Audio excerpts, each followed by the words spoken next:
ನನಗೆ first card 3 of swords ಬಂದಿದೆ. Sad ಅಂತ ಹೇಳ್ತೀನಿ, ಆ್ಯಂಗರ್, ತುಂಬ ಸಿಟ್ಟಿದೆ, ಫ್ರಸ್ಟ್ರೇಷನ್, ತುಂಬ ಚಾಲೆಂಜಸ್. ನಿಮಗೆ ತುಂಬ ತಾಳ್ಮೆಯ ಅಗತ್ಯ ಇದೆ, ನೀಡ್ ಮೋರ್ ಪೇಷನ್ಸ್ ಅಂತ ಕಾರ್ಡ್ ಹೇಳ್ತಾ ಇದೆ. 3 ಆಫ್ ಸಾರ್ಟ್ಸ್ ಬ್ರೇಕಪ್ ಅಂತ ಹೇಳ್ತೀವಿ.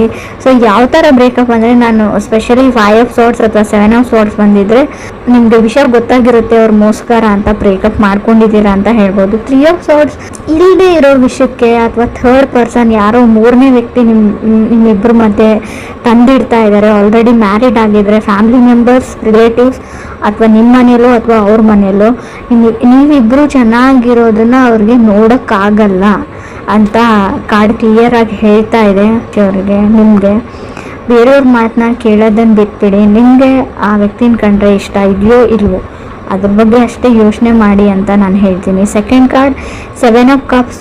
ಸೊ ನಿಮಗೆ ಅರ್ಥ ಆಗ್ತಾ ಇಲ್ಲ ಆ ವ್ಯಕ್ತಿ ಎಷ್ಟು ಸುಳ್ಳು ಹೇಳ್ತಾರೆ, ಒಬ್ಬ ವ್ಯಕ್ತಿ ಎಷ್ಟು ಸುಳ್ಳು ಹೇಳೋಕ್ಕೆ ಸಾಧ್ಯ ಅಂತ. ತುಂಬ ಎಕ್ಸ್ಕ್ಯೂಸಸ್ ಮಾಡ್ತಾರೆ, ತುಂಬ ಸುಳ್ಳು ಹೇಳ್ತಾರೆ, ಮತ್ತು ಅದನ್ನು ಮುಚ್ಚಾಕೋಕ್ಕೆ ಪ್ರಯತ್ನನೂ ಪಡ್ತಾರೆ. ತುಂಬ ಕ್ಯಾನ್ಸಲೇಷನ್ಸ್ ಅಂತ ಹೇಳ್ತೀನಿ. ತುಂಬ ಅವ್ರ ಮೈಂಡ್ ಕಾನ್ಸ್ಟೆಂಟ್ ಆಗಿರಲ್ಲ, ಅಥವಾ ನಿಮ್ಮದು ಕೂಡ ಆಗಿರ್ಬೋದು ಅಥವಾ ಅದರ್ ಪರ್ಸನ್ದು. ಸಡನ್ ಚೇಂಜಸ್, ಹಾಲಿಡೇ ಪ್ಲ್ಯಾನ್ ಮಾಡ್ತೀರಾ, ಕ್ಯಾನ್ಸಲ್ ಮಾಡ್ತೀರಾ, ಫಿಲ್ಮ್ ಪ್ಲ್ಯಾನ್ ಮಾಡ್ತೀರಾ, ಕ್ಯಾನ್ಸಲ್ ಮಾಡ್ತೀರಾ, ಹೊರಗಡೆ ಹೋಗಬೇಕು ಅಂತ ಅಂದ್ಕೊಡ್ತೀರಾ. Keep changing. ಅವ್ರ ಮೈಂಡೇ ಕಾನ್ಸ್ಟೆಂಟ್ ಆಗಿಲ್ಲ ಅಂತ ಹೇಳುತ್ತೆ, ಅಥವಾ ನಿಮ್ಮ ಮೈಂಡ್ ಕಾನ್ಸ್ಟೆಂಟ್ ಆಗಿಲ್ಲೋ ಗೊತ್ತಿಲ್ಲ. ತುಂಬ ಫ್ರಸ್ಟ್ರೇಷನ್, ತುಂಬ ಏನು ಹೇಳ್ತೀರಿ, ನನ್ನನ್ನು ಕಂಡ್ರೆ ನನಗೆ ಆಗಲ್ಲ ಅನ್ನೋ ರೇಂಜಲ್ಲಿ ಫ್ರಸ್ಟ್ರೇಷನ್ ಇದೆ ನಿಮಗೆ. ಥರ್ಡ್ ಕಾರ್ಡ್ ನನಗೆ 5 ಆಫ್ ವಾಂಡ್ಸ್ ಬಂದಿದೆ. ಅವಾಯ್ಡೆನ್ಸ್ ಅಂತ ಹೇಳ್ತೀನಿ. ನೀವು ಅವ್ರನ್ನ ಅವಾಯ್ಡ್ ಮಾಡ್ತಾ ಇದ್ದೀರೋ ಅಥವಾ ಅದರ್ ಪರ್ಸನ್ ನಿಮ್ಮನ್ನ ಅವಾಯ್ಡ್ ಮಾಡ್ತಾ ಇದ್ದಾರೋ, ಈ ವಿಷಯದ ಬಗ್ಗೆ ನಂಗೆ ಮಾತಾಡೋದೇ ಇಲ್ಲ ಅಂತ ಡಿಸೈಡ್ ಮಾಡಿದ್ದೀರಾ. ಬಟ್ ನಾನು ಸಿಚುವೇಶನ್ನ ಫೇಸ್ ಮಾಡಿ ಕಮ್ಯುನಿಕೇಷನ್ ಮಾಡೋಕ್ಕೆ ಟ್ರೈ ಮಾಡಿ ಅಂತ ಹೇಳ್ತೀನಿ. ಬಟ್ ನೀವು ಯಾವಾಗ ಕಮ್ಯುನಿಕೇಷನ್ ಮಾಡಿದರೂ ಸಫರ್ ಆಗ್ತೀರಾ ಅಂತ ಕೂಡ ಹೇಳುತ್ತೆ. ಸೊ ಏನು ಬರುತ್ತೆ ಅದನ್ನು ಆಕ್ಸೆಪ್ಟ್ ಮಾಡ್ಕೊಂಡು ಹೋಗಿ ಅಂತ ಹೇಳ್ತೀನಿ. ಸೊ ಮೇ ಬಿ 5 ಆಫ್ ವಾಂಡ್ಸ್ನ ಸಪ್ರೇಷನ್ನ ರೀಪ್ರೆಸೆಂಟ್ ಮಾಡುತ್ತೆ. ಸೊ ಡೆಸ್ಟಿನಿ ಅದು ಏನಾಗಬೇಕು ಅಂತ ಇರುತ್ತೆ ಅದು ಹಾಗೇ ಆಗುತ್ತೆ. ಸೊ ನೀವು ಜೊತೆಗಿರಬೇಕು ಅಂತ ಇದ್ದರೆ ಎಷ್ಟೇ ಜಗಳ ಆಡಲಿ, ಎಷ್ಟೇ ದಿನ ದೂರ ಇದ್ದರೂ ಕೂಡ ಖಂಡಿತವಾಗ್ಲೂ ಮತ್ತೆ ನೀವು ಸೇರ್ತೀರಾ ಅಂತ ನಾನು ಹೇಳ್ತೀನಿ. ಫೋರ್ತ್ ಕಾರ್ಡ್ ನನಗೆ 4 ಆಫ್ ವಾಂಡ್ಸ್ ಬಂದಿದೆ. 4 ಆಫ್ ವಾಂಡ್ಸ್ ಮ್ಯಾರೇಜ್, ಮದುವೆ ಫಿಕ್ಸ್ ಆಗೋದನ್ನು ಹೇಳುತ್ತೆ. ಸೊ 4 ಆಫ್ ವಾಂಡ್ಸ್ ಇರೋದ್ರಿಂದ ನೀವು ಸದ್ಯಕ್ಕೆ ದೂರ ಆಗಿರ್ಬೋದು, ಜಗಳ ಆಡಿ ಮತ್ತೆ ನೀವು ಪ್ಯಾಚಪ್ ಆಗಿ ಒಂದಾಗ್ತೀರಾ ಅಂತ 4 ಆಫ್ ವಾಂಡ್ಸ್ ಹೇಳ್ತಾ ಇದೆ. So pushing to the end ಅಂತ ಹೇಳಿ ಬಾಟಮ್ವರೆಗೂ ಪುಷ್ ಮಾಡ್ತಾರೆ, ಅವ್ರು ಟ್ರಿಗರ್ ಮಾಡ್ತಾರೆ ಅದರ್ ಪರ್ಸನ್, ಅಥವಾ ನೀವು ಅದರ್ ಪರ್ಸನ್ನ ಟ್ರಿಗರ್ ಮಾಡ್ತಾ ಇರ್ಬೋದು ಅಂತ ಹೇಳುತ್ತೆ. 5th ಕಾರ್ಡ್ ಲವರ್ಸ್ ಕಾರ್ಡ್ ಇದೆ. ಲವರ್ಸ್ ಕಾರ್ಡ್ ಆ್ಯಕ್ಷನ್ ಮ್ಯಾಟರ್ಸ್ ಅಂತ ಹೇಳುತ್ತೆ. ನೆಕ್ಸ್ಟ್ ಕಪಲ್ ಆಫ್ ವೀಕ್ಸಲ್ಲಿ ತುಂಬಾ ಜಗಳಗಳಾಗ್ಬೋದು, ತುಂಬಾ ಸಾರಿ ಇರ್ಬೋದು, ಫರ್ಗಿವ್ನೆಸ್ ಇರಲಿ ನಿಮ್ಮ ಹತ್ರ ಅಂತ ಹೇಳ್ತೀನಿ. ಏನೇ ಆಗಿದ್ರೂ ಅವ್ರನ್ನ ಕ್ಷಮಿಸ್ಬಿಡಿ ಅಂತ ಕಾರ್ಡ್ ಹೇಳ್ತಾ ಇದೆ. ಸೊ ಇದರಿಂದ ನಿಮ್ಮ ರಿಲೇಷನ್ಶಿಪ್ ಉಳಿಯುತ್ತೆ. ಫ್ಯೂಚರ್ ಚೆನ್ನಾಗಿದೆ, ಬಟ್ ಸದ್ಯಕ್ಕೆ ಇದು ಸೈಕಲ್ ಥರ ಮತ್ತೆ ಜಗಳ ಆಗಿದೆ ಮುಂದೆ ಆಗಲ್ಲ ಅಂತ ಹೇಳಲ್ಲ, ಮತ್ತೆ ಜಗಳಗಳು ಆಗ್ತಾನೆ ಇರುತ್ತೆ. ಬಟ್ ನಿಮ್ಮ ಹತ್ರ ಇದೆ ಪೇಷನ್ಸ್ ಇಸ್ ಎ ಕೀ ಅಂತ ಹೇಳ್ತೀನಿ. ಎಷ್ಟು ನಿಮ್ಮ ಹತ್ರ ತಾಳ್ಮೆ ಇರುತ್ತೆ ಅಷ್ಟು ವರ್ಕ್ ಆಗುತ್ತೆ ಅಂತ ನಾನು ಹೇಳ್ಬೋದು. 6th ಕಾರ್ಡ್ ಸ್ಟಾರ್ ಕಾರ್ಡ್ ಬಂದಿದೆ. ಸಫರಿಂಗ್ ಮ್ಯಾರೇಜ್ ಅಂತ ಹೇಳುತ್ತೆ ಆ್ಯಂಡ್ ರಿಲೇಷನ್ಶಿಪ್ ಅಂತ ಕೂಡ ಹೇಳ್ತೀನಿ. ಸೊ ಮೇ ಬಿ ನೀವು ಆಲ್ರೆಡಿ ಮದುವೆ ಆಗಿರ್ಬೋದು, ಮದುವೆ ಆಗಿದ್ದಾಗಿಡ್ದು ನಿಮಗೆ ಬರೀ ಸಫರಿಂಗ್ ಇರ್ಬೋದು, ಬರೀ ಈ ಮದುವೆಯಿಂದ ಬರೀ ನೀವು ತುಂಬ ಅಂದರೆ ತುಂಬ ಮಾನಸಿಕ ಅಶಾಂತಿನ ಅನುಭವಿಸಿರ್ಬೋದು. ಸೊ ಅದು ಡೆಸ್ಟಿನಿಯಲ್ಲಿದೆ, meant to have a fight ಅಂತ. ಸೊ ಅದನ್ನು ನೀವು ಚೇಂಜ್ ಮಾಡೋಕ್ಕಾಗಲ್ಲ. ಇವ್ರನ್ನೇ ಅಲ್ಲ, ಬೇರೆ ಯಾರನ್ನು ಕೂಡ ನೀವು ಮದುವೆ ಆಗಿದ್ರು ಡೆಸ್ಟಿನಿನ ಬದಲಾಯಿಸೋಕ್ಕಾಗಲ್ಲ. ಹಣೆ ಬರ ಅಂತ ಹೇಳ್ತೀವಿ ನಾವು, ಅದನ್ನು ನೀವು ತೆಗ್ದಾಕೋಕ್ಕಾಗಲ್ಲ. 7th ಕಾರ್ಡ್ 10 ಆಫ್ ವಾಂಡ್ಸ್ ಬಂದಿದೆ.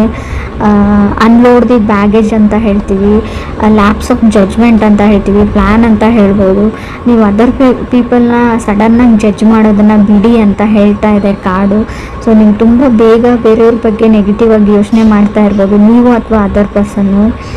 So maybe other person last ಮಿನಿಟಲ್ಲಿ ಅವ್ರ ಮೈಂಡ್ನ ಚೇಂಜ್ ಮಾಡ್ಕೊಳ್ತಾರೆ, ಸಡನ್ನಾಗಿ ಅವ್ರ ಡಿಸಿಷನ್ನ ಚೇಂಜ್ ಮಾಡ್ಕೊಂಡ್ಬಿಡ್ತಾರೆ ಅಂತ ಕಾರ್ಡ್ ಹೇಳುತ್ತೆ, ಅಥವಾ ನೀವು ಮಾಡ್ಕೋಬೋದು. 8th ಕಾರ್ಡ್ ಹರ್ಮೆಟ್ ಕಾರ್ಡ್ ಬಂದಿದೆ. ಟೈಮ್ ಔಟ್ ಅಂತ ಅನ್ನಿಸ್ತಾ ಇರ್ಬೋದು ನಿಮಗೆ, ಇನ್ನು ಸಾಕಪ್ಪ ಸಾಕು, ಇದರಿಂದ ಹೊರಗಡೆ ಹೋದ್ರಾಯ್ತು ಅಂತ ಕೂಡ ಅನಿಸ್ಬೋದು. ಬಟ್ ತಾಳ್ಮೆ ಇರಲಿ ಅಂತಲೇ ಕಾರ್ಡ್ ಹೇಳ್ತಾ ಇರೋದು. ನೀವು ಕನೆಕ್ಟ್ ಆಗಿರೋ ವ್ಯಕ್ತಿ ಏನು ತುಂಬ ಕೆಟ್ಟ ವ್ಯಕ್ತಿ ಅಲ್ಲ, ಅವ್ರು ತುಂಬ ಒಳ್ಳೆಯವರು. ಸೊ ಸಿಚುವೇಶನ್ನು, ಈ ಪ್ಲ್ಯಾನೆಟ್ ರೆಸ್ಟ್ರೋಗೇಷನು, ಅವ್ರ ಚಾರ್ಟಲ್ಲಿರೋ ಗ್ರಹಗಳು, ಹೇಳ್ತೀವಲ್ವ ಅವ್ರ ಡೆಸ್ಟಿನಿ, ಸೊ ಆ ಥರ ಮಾಡಿಸ್ತಾ ಇರುತ್ತೆ. ಅವ್ರು ಮಾಡ್ತಾ ಇರಲ್ಲ. ಬಟ್ ಕೆಲವ್ರಿಗೆ ನಿಮ್ಮನ್ನು ಸಹಿಸ್ಕೊಳ್ಳೋಕ್ಕಾಗಲ್ಲ. ಸ್ವಲ್ಪ ದೃಷ್ಟಿ ದೋಷ ಅಂತ ಹೇಳ್ತೀವಿ, ಆದಷ್ಟು ಅದನ್ನು ನಿವಾರಣೆ ಮಾಡ್ಕೊಳ್ಳಿ ಅಂತ ಹೇಳ್ಬೋದು. ಹರ್ಮೆಟ್ ಕಾರ್ಡ್ ಸೋಲ್ ಸರ್ಚಿಂಗ್, ತುಂಬ ಡಿಪ್ರೆಷನ್ನಲ್ಲಿ ಇರ್ತೀರ, ಸ್ವಲ್ಪ ಮೆಡಿಟೇಷನ್ ಮಾಡಿ, ಯಾವುದಾದ್ರೂ ವೆಕೇಷನ್ಸಿಗೆ ಹೋಗಿ, ಪ್ಲೇಸ್ ಚೇಂಜ್ ಮಾಡಿ, ಫ್ರೆಂಡ್ಸ್ನ ಮೀಟ್ ಮಾಡಿ, out of the box think ಮಾಡಿ, ನಿಮ್ಮ ಲೈಫ್ನ ಬಿಟ್ಬಿಟ್ಟು ಬೇರೆದ್ರ ಬಗ್ಗೆ ಯೋಚನೆ ಮಾಡಿ ಅಂತ ಹೇಳ್ತೀನಿ.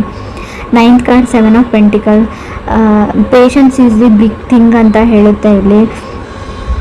ಸೊ ಯಾವಾಗ ಇಬ್ಬರು ವ್ಯಕ್ತಿಗಳು ಜಗಳ ಆಡಿ ತುಂಬ ಹರ್ಟ್ಫುಲ್ ಮಾತುಗಳನ್ನ ಆಡಿ, ಕೆಲವ್ರಿಗೆ ಹರ್ಟ್ ಮಾಡಿರ್ತೀರ ನೀವು, ಅದರ್ ಪರ್ಸನ್ ನಿಮಗೆ ಅದರ್ ಪರ್ಸನ್ಗೆ. ಬಟ್ ಅದನ್ನು ಫಾರ್ಗಿವ್ ಮಾಡೋದು ಅಥವಾ ಕ್ಷಮಿಸೋದು ಅಷ್ಟು ಸುಲಭ ಅಲ್ಲ ನನಗೆ ಗೊತ್ತು. But 7 of pentacles, forgiveness is A key, patience is A key ಅಥವಾ ಬಿಗ್ ಥಿಂಗ್ ಅಂತ ಹೇಳ್ತಾ ಇದೆ. ನೀವು ತಾಳ್ಮೆ ಮತ್ತು ಒಬ್ಬ ವ್ಯಕ್ತಿನ ಕ್ಷಮಿಸುವಂಥ ಗುಣನ ನೀವು ಈ ಮಂತಲ್ಲಿ ಅಥವಾ ಈಗಲೇ ಇಟ್ಕೊಂಡ್ರೆ, ಸೊ ನಿಮ್ಮ ರಿಲೇಷನ್ಶಿಪ್ ತುಂಬ ಚೆನ್ನಾಗಿರುತ್ತೆ. ನಿಮ್ಗೆ ಅನ್ನಿಸ್ಬೋದು ಬಿಟ್ಟು ಹೋಗ್ಬಿಡ್ತೀನಿ, ಸಪ್ರೇಟ್ ಆಗಿಬಿಡೋಣ, ಡಿವೋರ್ಸ್ ತೊಗೊಂಡ್ಬಿಡೋಣ ಅಂತ, ಬ್ರೇಕಪ್ ಮಾಡ್ಕೊಂಡ್ಬಿಡೋಣ ಅನಿಸ್ಬೋದು ಕೆಲವರಿಗೆ. ಬಟ್ ಅದಾದಮೇಲೆ ತುಂಬ ದೊಡ್ಡ ಪ್ರೊಸೆಸ್ ಇರುತ್ತೆ. ಆ ಫ್ರಸ್ಟ್ರೇಷನ್ನು, ಆ ವ್ಯಕ್ತಿನ ಮರೆಯೋಕ್ಕಾಗಲ್ಲ ನಿಮಗೆ. 4 ಆಫ್ ಸೋರ್ಸ್ ಕಾರ್ಡ್ ಬರ್ತಾ ಇರುತ್ತೆ, ಅಂದರೆ ನಿಮ್ಗೆ ನಿದ್ದೆನೇ ಬರೋದಿಲ್ಲ. ಆ ಹಳೆ ನೆನಪುಗಳು, ಮೆಮೊರೀಸು, ಅದರಿಂದ ಹೊರಗಡೆ ಬರೋದು ಅಷ್ಟೊಂದು ಸುಲಭ ಅಲ್ಲ. ಇದನ್ನು ಅನುಭವಿಸಿದವ್ರಿಗೆ ಅಷ್ಟೇ ಗೊತ್ತಿರುತ್ತೆ. ನಿಮಗೆ ಈಸಿ ಅಂತ ಅನ್ನಿಸ್ಬೋದು, ಬರೀ ಮಾತಲ್ಲಿ ಅನಿಸುತ್ತೆ. ಅದನ್ನು ನೀವು ಟ್ರೈ ಮಾಡಿದರೆ ತುಂಬ ಸಫರ್ ಆಗ್ತೀರಾ ಅಂತಲೂ ಕಾರ್ಡಲ್ಲಿ ಹೇಳ್ತಾ ಇದೆ. 10th ಕಾರ್ಡ್ ನನಗೆ 10 ಆಫ್ ಸಾರ್ಡ್ಸ್ ಬಂದಿದೆ. ನೀವು ಕ್ಷಮಿಸಿದ್ರೆ ನಿಮ್ಮ ಲೈಫು ತುಂಬಾ ಅಂದರೆ ತುಂಬ ಚೇಂಜ್ ಆಗುತ್ತೆ. ನಾನು ಯಾವ ಥರ ಹೇಳ್ಬೇಕು ಗೊತ್ತಾಗ್ತಾ ಇಲ್ಲ. ಸ್ವಲ್ಪ ಕ್ಷಮೆ ಇರಲಿ ಅಂತ ಹೇಳ್ತೀನಿ. ನನಗೆ ಗೊತ್ತು ತಪ್ಪೆಲ್ಲ ಅದರ್ ಪರ್ಸನ್ದೇ ಅಂತಲೂ ಗೊತ್ತು. ಬಟ್ ಆದರೂ ಕೂಡ ಈ ಒಂದು ಮಂತ್ ಸುಮ್ಮನಿರೋಕ್ಕೆ ಟ್ರೈ ಮಾಡಿ, ತಾಳ್ಮೆ ಇರಲಿ ಅಂತ ಹೇಳ್ತೀನಿ.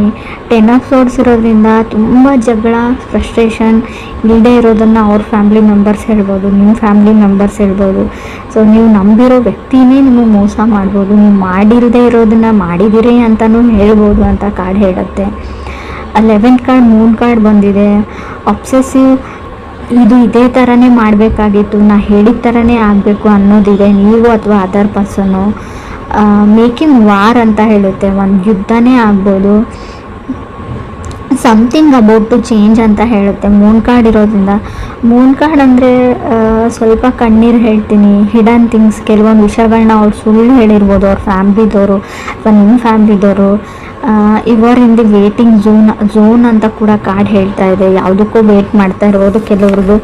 ಸೊ ರೀಡಿಂಗ್ ಅಂದರೆ ಕೆಲವ್ರಿಗೆ ನಾನು ಸಫರಿಂಗ್ ಆಫ್ ಮ್ಯಾರೇಜ್ ಹೇಳ್ತೀನಿ. ಸ್ವಲ್ಪ ಕೇರ್ಫುಲ್ ಆಗಿರಿ. ನಿಮಗೆ ಕೆಲವೊಂದು ಆಪ್ಷನ್ಸ್ ಬರುತ್ತೆ, ರಿಲೇಟಿವ್ ಕಡೆಯಿಂದ ಆಗಿರ್ಬೋದು, ಪ್ರಪೋಸಲ್ ಬರುತ್ತೆ. ಸೊ ಅದನ್ನು ನೀವು ಚೆನ್ನಾಗಿ ವಿಚಾರಣೆ ಮಾಡಿ, ಫ್ಯಾಮ್ಲಿ ಬ್ಯಾಕ್ಗ್ರೌಂಡ್ ಅಥವಾ ಅವ್ರ ಊರು, ಅವರಿರೋ ಪ್ಲೇಸು, ಅವ್ರು ಕೆಲಸ ಮಾಡೋ ಜಾಗ, ಸೊ ಅವರು ಯಾವ ಥರ ವ್ಯಕ್ತಿ ಅಂತ. ಸೊ ತುಂಬ ಬೇಗ ಹಳ್ಳಕ್ಕೆ ಬೀಳುವಂಥ ಚಾನ್ಸಸ್ ಇದೆ. ಸೊ ಮೂನ್ ಕಾರ್ಡ್ ಇರೋದ್ರಿಂದ ನಿಮ್ಗೆ ಯಾರಾದರೂ ಇಲ್ಲದೆ ಇರೋದನ್ನು ತೋರಿಸ್ಬಿಟ್ಟು ಇದು ನಮ್ಮದೇ ಅಂತ ಹೇಳಿಬಿಟ್ಟು ಮದುವೆ ಆಗುವಂಥ ಚಾನ್ಸಸ್ ಇದೆ.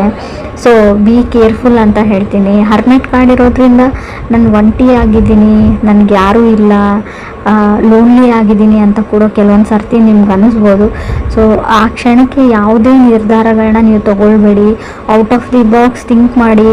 ಯಾರಾದರೂ ಓಲ್ಡ್ ಫ್ರೆಂಡ್ಸ್ ಜೊತೆ ಫೋನಲ್ಲಿ ಮಾತಾಡಿ, ಮನಸ್ಸಿಗೆ ಸಮಾಧಾನ ಆಗುತ್ತೆ. ಪೇರೆಂಟ್ಸ್ ಜೊತೆ ಕನೆಕ್ಟೆಡ್ ಆಗಿರಿ. ನೀವು ಒಬ್ಬರೇ ಇದ್ದೀನಿ ಅಂತ ಅಂದ್ಕೊಳ್ಬೇಡಿ. ಲೈಫಲ್ಲಿ ಯಾರೂ ಒಬ್ಬರೇ ಇರಲ್ಲ. ಎಲ್ರಿಗೂ ಅವ್ರ ಫ್ಯಾಮಿಲಿ ಮೆಂಬರ್ಸ್ ಇರ್ತಾರೆ, ಎಲ್ರಿಗೂ ಅವ್ರ ಫ್ರೆಂಡ್ಸ್ ಇರ್ತಾರೆ. ಸೊ ಈಗ ಒಂದೇ ಲೈಫ್ ಇರಲ್ಲ, ಅರ್ಥ ಮಾಡ್ಕೊಳ್ಳಿ. ಇದು ನಾನು ಯಾರಿಗೆ ಹೇಳ್ತಾ ಇದ್ದೀನಿ ಅವ್ರಿಗೆ ಮುಟ್ಟಿದ್ರೆ ಸಾಕು, ನನಗೆ ಅವ್ರು ತುಂಬ ದುಃಖದಲ್ಲಿದ್ದಾರೆ, ಸಫರ್ ಮಾಡ್ತಾ ಇದ್ದಾರೆ ಅಂತ ಗೊತ್ತು. ಈ ಸಿಚುವೇಶನ್ ನಿಮ್ಗೆ ಅಷ್ಟೇ ಬಂದಿರಲ್ಲ. ರಿಲೇಷನ್ಶಿಪ್ಪಲ್ಲಿರೋರಿಗೆ, ಕಮಿಟ್ ಆಗಿರೋರಿಗೆ ಎಲ್ರಿಗೂ ಈ ಕಣ್ಣೀರು ಬಂದಿರುತ್ತೆ. ಎಲ್ಲರೂ ಈ ಕಷ್ಟನ ಅನುಭವಿಸಿರ್ತಾರೆ. ಇದನ್ನು ಉಳಿಸ್ಕೊಳ್ಳೋದು ಅಥವಾ ಕೆಡಿಸ್ಕೊಳ್ಳೋದು ಅಂತ ಹೇಳ್ತೀನಿ ನಿಮ್ಮ ಕೈಯಲ್ಲೇ ಇದೆ. ಪೇಷನ್ಸ್ ಇರಲಿ, ತಾಳ್ಮೆ ಇರಲಿ.